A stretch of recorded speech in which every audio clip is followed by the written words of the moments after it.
Well, tonight we continue our ongoing investigation into childhood poverty, Cincinnati's crisis. And child poverty is, of course, a result of adult poverty. And while the nation's economy is going strong, some adults with children are still left behind. But some local companies are saving money by spending money. Local 12's Jeff Hirsch has one woman's story about a second chance. From Local 12 News, Vantrice Hunter-Swain makes the food at Miami Valley Gaming. But before getting this job, her life was a buffet of bad. I went through depression, I went through anxiety, I went through stress, just because I couldn't get back into the work field to make that example for my kids. You know what I'm saying? And that beats up your self-esteem. 5 years ago, Miami Valley Gaming hired Vantrice. The racino has a policy of employing people who need a chance, folks with nonviolent criminal records or on public assistance or with disabilities. Vantrice once had a brush with the law and was also ill for several years. Not every employer was interested. One, when they feel like you got a health issue, they, I'm not too, she might be too sick. Or the second thing is, you've been out of job for, where you been for 3 years. But here they do more than just hire, they offer financial literacy counseling. And it done helped me with my credit building. I was recently married 2 years ago, and fixing your credit to, get your house and, start a new life. That was real important to me. Plus, if an employee sticks with the counseling and meets certain benchmarks, as Vantrice did, the company will match up to $2,500 for a down payment for a car. Transportation is a huge issue out here in Warren County for employees to get out here. As a matter of fact, there is no public transit system out here, so it's very challenging for businesses. Martia Shands was Human Resources Director at Miami Valley Gaming when we did this interview. She's since moved to United Way.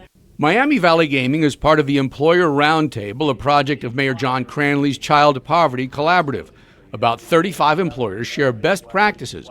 What more can companies do to employ people who have child care issues, transportation issues, criminal records? That's what employees are coming into our workplaces with, and we can't afford to ignore that anymore and say that, well, I'll just find somebody else. The fact is, there are nobody else out there. This is the workforce that we're dealing with. Having a financial literacy counseling program and also providing employees money to help on a down payment for a car is not cheap. But what they say here is that's actually less expensive than all the turnover that happens when people come and go and you've trained them and then they're gone. Every time when you look at the balance sheet, you show that it is less costly to help the employee gain transportation and retain that transportation than it is on what you're losing on turnover. The Child Poverty Collaborative's goal is getting 5,000 families, including 10,000 children, out of poverty in 5 years. That looks monumentally ambitious because they're already 2 years in. But there are some programs which can work. I started off as a dishwasher.